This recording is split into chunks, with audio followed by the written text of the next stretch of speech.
We now have new evidence confirming that the BBC are essentially a propaganda machine against the Jews and Israel, and of course the Western values in general.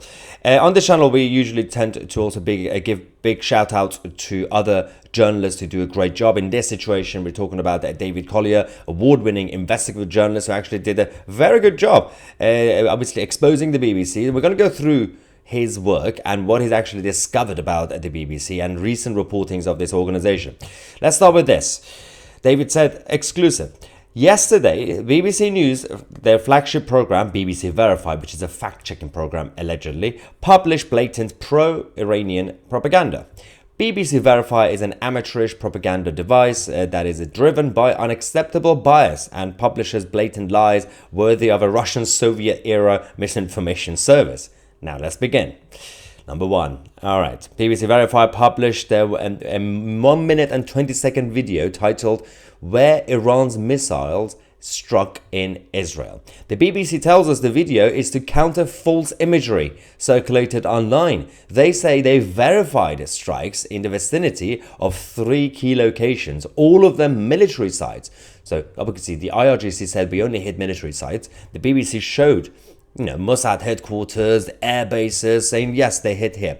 Basically, Iran, whatever Iran says, is true.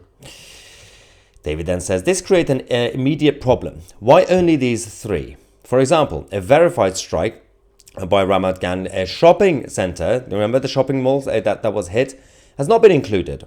For some reason, BBC Verify left known strikes, such as the one on the shopping mall, out of their analysis.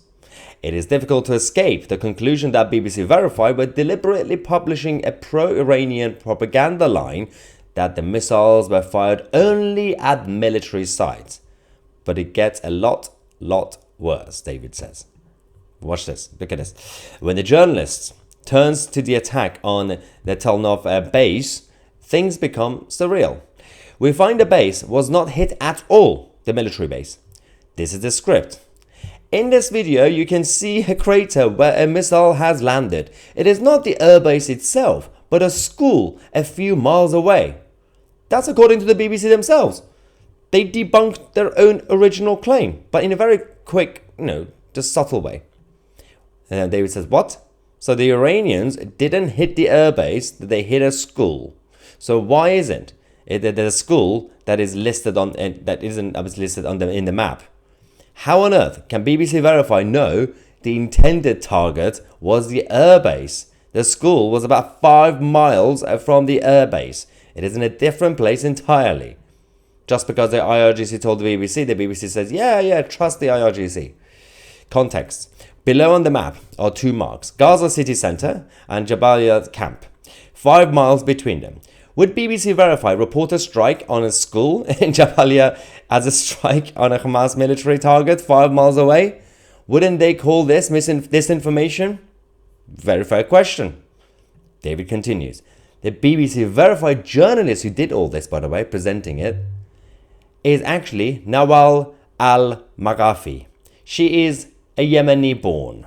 Earlier in her career, she seems to have worked with Al Jazeera, Middle East Eye, and even the Iranian mouthpiece Press TV. These are the people that BBC recruits. DEI, diversity and all this nonsense.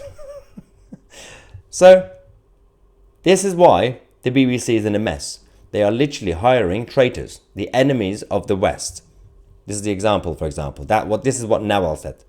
David says, there are things like this from her social media, Free Palestine hashtags and images of the pro-Iranian cults and all the others. This is the same so-called impartial, unbiased BBC journalist unable to differentiate between a strike on a school and a military target. Nawal al-Maghafi says, this picture speaks for itself. Hashtag Gaza, hashtag Free Palestine, hashtag London. It's basically a couple of Jews. David continues by saying, the report is fitting for Press TV or Electronic Intifada or RT Today. It should not, under any circumstances, have ever been funded by the British public. No more excuses. It really is time to pull the plug on this bunch of amateurish supremacist propaganda hacks. David Collier, thank you so much for your work, and I hope you guys enjoyed this informative exposés of the fact checkers. Tousi TV and David Collier are always here to fact check the fact checkers.